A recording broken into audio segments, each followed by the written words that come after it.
An elderly black woman was accused of illegally occupying the sidewalk, even though she followed the law. They saw her as just a poor old lady who knew nothing about the legal system. But when the judge mocked her and tried to dismiss her defense, she left the entire courtroom in stunned silence. Does justice truly belong to those who understand the law, or only to those in power? Have you ever seen someone underestimated just because of their age or appearance? Share your thoughts in the comments. If you believe that intelligence and justice can rise above prejudice, hit subscribe now. Don't miss more powerful stories like this. Now let's dive into this incredible story. Ruby Johnson wasn't a stranger to courtrooms. For over 40 years, she had stood before judges, argued with prosecutors, and fought for those who had no voice. But today, as she stepped into court, she wasn't a fierce attorney armed with legal briefs. She was just an elderly widow, clutching a summons in her hands, with no one standing by her side. After her husband passed away, Ruby had left the world of law behind. She had spent a lifetime fighting for justice. Now, all she wanted was a quiet, simple life. Every morning, she would wake up before dawn, make herself a cup of hot tea, and carefully arrange baskets of fresh fruit outside her home. Red apples, golden oranges, ripe peaches, all lined up neatly on a wooden table she had placed by her front porch. Selling fruit wasn't about money. It was about keeping busy, staying connected to the neighborhood, and holding on to a sense of purpose. People in the community knew her well. Kids would run by and wave as she handed them apples. Neighbors would stop for oranges, not just because they were fresh, but because they loved hearing her stories. Her little stand had become part of the neighborhood, humble, familiar, and welcoming. But not everyone liked that. Over the years, the neighborhood had changed. Luxury apartments, boutique stores, and high-end cafes had replaced the old mom-and-pop shops. The people who ran these businesses didn't see Ruby's fruit stand as a part of the community. They saw it as an obstacle. It didn't matter that she was selling fruit on her own property, that she had a valid business license, that she paid her taxes like everyone else. All that mattered was that she didn't fit into their vision of a modern, upscale district. And when powerful people want something, they find ways to get it. One afternoon, as Ruby was carefully stacking a fresh batch of peaches, a uniformed officer approached her. "Ma'am, you've been reported for illegal use of public space." Ruby looked up, frowning. "Public space? This is my property." The officer didn't argue. He simply held out a piece of paper, a summons. She took it from his hands, reading the bold letters at the top. She was being charged with violating city zoning regulations. It made no sense. She had done everything right. She wasn't blocking the sidewalk. She wasn't causing a disturbance. She had followed the law. Ruby showed him her permits, her business license, her property records. But it didn't matter. A technicality was all they needed. She wasn't just fighting the business elite. She was fighting a system designed to silence people like her. She tried to reason with city officials, but they dismissed her with polite smiles and empty reassurances. They told her they would look into it. They never did. No one listened. And so, on the morning of her court date, Ruby walked into the courthouse alone. No lawyer, no supporters, just an elderly woman holding a stack of legal documents and 40 years of legal knowledge. They laughed at her. They thought she didn't stand a chance. What they didn't know was who she really was. The courtroom was already filled when Ruby Johnson stepped inside. A low murmur rippled through the spectators as she made her way toward the defendant's table, a neatly stacked folder of documents clutched in her hands. Alone. No lawyer. No defense team. People exchanged glances. Some chuckled. A few shook their heads. An old woman representing herself? This was a waste of time. Across the room, the prosecutor barely glanced up from his notes. To him, this was already won. A simple zoning violation. An elderly woman with no legal counsel. It didn't get easier than this. At the judge's bench, Barbara Stone adjusted her glasses, scanning the defendant before her. She was known for her strict demeanor, her intolerance for delays. And from the moment she laid eyes on Ruby, she had already made up her mind. This would be quick. She tapped her pen against the desk, exhaling sharply. "Mrs. Johnson," she began, her voice clipped. "I assume you're aware that defendants in this court are entitled to legal representation?" Ruby met her gaze. "Yes, Your Honor." Barbara's lips twitched, her tone laced with amusement. Yet you've chosen to represent yourself? A pause. Before Ruby could answer, the judge let out a quiet scoff and shook her head. You think you can argue your own case without a lawyer? She leaned back, folding her arms. This is a courtroom, Mrs. Johnson, not a place to test your luck. Laughter rippled through the gallery. The prosecutor smirked, shaking his head. Ruby felt their judgment pressing in on her. The unspoken message was clear. She was a fool, a waste of the court's time, a woman who didn't know when to give up. The judge sighed, waving a dismissive hand. Very well, let's get this over with. No one took her seriously. They had already decided how this would end. What they didn't know, what none of them knew, was that Ruby had spent 40 years in rooms just like this one, and she wasn't about to let them make a fool of her. The laughter in the courtroom was still dying down when Ruby slowly rose from her seat. She didn't move in frustration. She didn't protest. She simply stood, her spine straight, her gaze steady.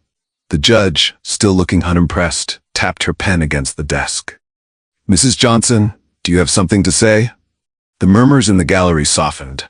A few people shifted in their seats, expecting another weak, misguided plea from an elderly woman who didn't know when to quit. But when Ruby spoke, her voice was clear, unwavering. Your Honor, she said, looking directly at the judge, I have spent 40 years of my life understanding the law, and today I intend to show this court what justice truly means. The smirk on the prosecutor's face faded just slightly. The judge raised an eyebrow. The air in the room changed. The amused whispers stopped. The quiet chuckles died. For the first time since the hearing began, the courtroom was truly listening. The tension in the courtroom had shifted. The amusement that once filled the air had been replaced by an uneasy silence. Ruby moved with precision, flipping through the neatly organized stack of papers in front of her. She wasn't flustered, she wasn't intimidated. Every movement was deliberate. She had done this before. Stood before judges, laid out evidence, dismantled weak arguments. The only difference was that, this time, no one expected her to win. She selected a document and held it up. According to City Code Section 17.4, she began, her voice measured and steady. Private property owners are permitted to conduct small-scale commerce on their premises, provided they meet zoning and licensing requirements. She placed a crisp business license on the table. This is my license. It is active, it is valid, it is fully compliant. The prosecutor's smirk faded ever so slightly. Ruby didn't stop. She reached for another document.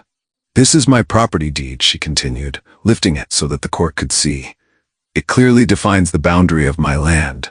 My fruit stand is well within my property line, which means I have violated no zoning laws. She placed it down, then pulled out another stack of papers. And these, she said, tapping them lightly, are my tax records. Every permit, every fee, every compliance requirement, I have met them all. The city has received every cent they are owed from me. A flicker of something unreadable passed across Judge Stone's face. Ruby lifted her chin. So tell me, Your Honor, how does someone who has followed every regulation still end up in this courtroom? A murmur ran through the gallery. The prosecutor shifted uncomfortably in his seat. Ruby took her time turning the next page. Then, with quiet deliberation, she lifted a set of printed photographs. This, she said, holding up the first image, is a cafe directly across the street from my home. Their outdoor seating extends 6 feet past their legal boundary. They have not been cited. She set the photo down and lifted another. This is a boutique that places racks of clothing on the sidewalk, obstructing pedestrian traffic. No citations. Another, a convenience store using public pavement for inventory overflow. No citations. The silence in the room thickened. Ruby let her words settle before speaking again. So I ask this court, she said, her voice unwavering, why is it that these businesses remain untouched, while I, a woman operating entirely within the law, am standing here today? She let the question hang in the air. For the first time since the hearing began, the prosecutor had nothing to say. And in the gallery, those who had chuckled at her earlier were no longer laughing. They were listening. A heavy silence hung over the courtroom. The weight of Ruby's words had shifted the entire energy in the room. What had begun as a simple zoning violation case was quickly turning into something else, something bigger. Judge Barbara Stone sat up straighter. The slight furrow in her brow was barely noticeable, but it was there. For the first time since this trial had begun, she wasn't just dismissing an old woman's plea. She was being challenged. She reached for the gavel, tapping it lightly, her voice sharp and precise. "Mrs. Johnson," she said, regaining her authoritative tone, "this case is about your alleged violation of city regulations. It is not about what other businesses are doing." She leaned forward slightly, eyes locking onto Ruby's. "This court will not entertain distractions or comparisons. You are here to defend your own actions, not to point fingers at others." A few quiet nods came from the prosecution's side. It was a classic maneuver. Strip the argument down to its technicalities, ignore the larger picture. Ruby didn't flinch. The judge glanced toward the prosecutor. "Counselor, do you wish to respond?" The prosecutor, emboldened by the judge's attempt to shift the narrative, stood. He cleared his throat, adjusting his tie. "Your Honor," he began, his voice confident again, "Mrs. Johnson's defense is based on comparisons that are completely irrelevant. Whether other businesses have or have not been cited has nothing to do with her specific violation." He turned toward Ruby, his expression calculated. "Just because someone else might have committed a crime and wasn't caught doesn't mean you are innocent." A few people in the gallery murmured in agreement. For a moment, it seemed like the case was stabilizing back in the court's favor. The laughter from earlier hadn't returned. But the arrogance had started creeping back into the prosecution's posture. The judge gave Ruby a firm look, waiting for her response. She met that look without hesitation. And then, she calmly reached for the next document in her stack. She wasn't finished yet, and neither was this fight. The prosecutor settled back in his chair, satisfied. The judge adjusted her glasses, preparing to move forward. The courtroom, once briefly unsettled, had started to return to its usual rhythm. But Ruby wasn't finished. She took a slow breath, then reached into her folder and pulled out a small black recording device. "Your Honor," she said, her voice calm but deliberate, "I'd like to submit new evidence into the record." A slight shift rippled through the room. Judge Barbara Stone's eyes narrowed. "What evidence?" Without a word, Ruby pressed play. The voice that filled the courtroom was unmistakable, deep, authoritative, and laced with quiet arrogance. "Look, just push them out. Start with the small ones. People like her don't have the resources to fight back." The silence that followed was deafening. Judge Stone's fingers tightened slightly on the bench. The prosecutor, who just moments ago had been so sure of himself, visibly tensed. Ruby let the recording play a moment longer. "The city will back us. They always do. Get rid of them, and we'll have the whole district to ourselves." Click. The recording ended. A heavy pause stretched through the room. Slowly, deliberately, Ruby placed a stack of documents on the table. "These," she said, "are formal complaints filed by multiple small business owners over the past 2 years. Every single one reports the same pattern: unexpected inspections, sudden fines, forced shutdowns, and every single one has been ignored." A murmur spread through the gallery. For the first time, the audience wasn't whispering about her. They were whispering about the truth. Ruby turned to Judge Stone, holding her gaze. "This isn't about a fruit stand," she continued, her voice unwavering. "This is about power, about control, about who gets to stay and who gets pushed out." Across the room, the prosecutor frantically flipped through his notes, searching for a counter-argument that didn't exist. Someone in the back let out a quiet, stunned Jesus. Even the judge, whose face had been unreadable throughout the hearing, hesitated. The courtroom had shifted. No one was laughing anymore, because this was no longer a minor zoning dispute. This was corruption, laid bare for the entire courtroom to see. For the first time since the hearing began, Judge Barbara Stone didn't speak right away. The courtroom, once filled with murmurs of amusement and quiet condescension, was now silent. But it wasn't the same silence that had followed Ruby into the room hours ago. This was a silence of realization, of unease, of shifting power. Judge Stone leaned back slightly in her chair, her fingers pressing together as she stared at the stack of documents Ruby had laid before her. She had walked into this trial with a decision already formed in her mind. This was supposed to be a simple case. An elderly woman caught violating city regulations, too stubborn or too naive to hire a lawyer. But that wasn't what was happening. She had underestimated her. And now, the weight of that mistake was sitting in front of her, undeniable. Stone exhaled sharply, as if trying to shake off the moment. "Mrs. Johnson," she said, though her voice had lost some of its earlier authority, this is highly unusual." Ruby didn't respond. She didn't need to. Across the courtroom, the prosecutor, who had, just moments ago, been confidently dismissing Ruby's arguments, was flipping through his notes at an almost frantic pace.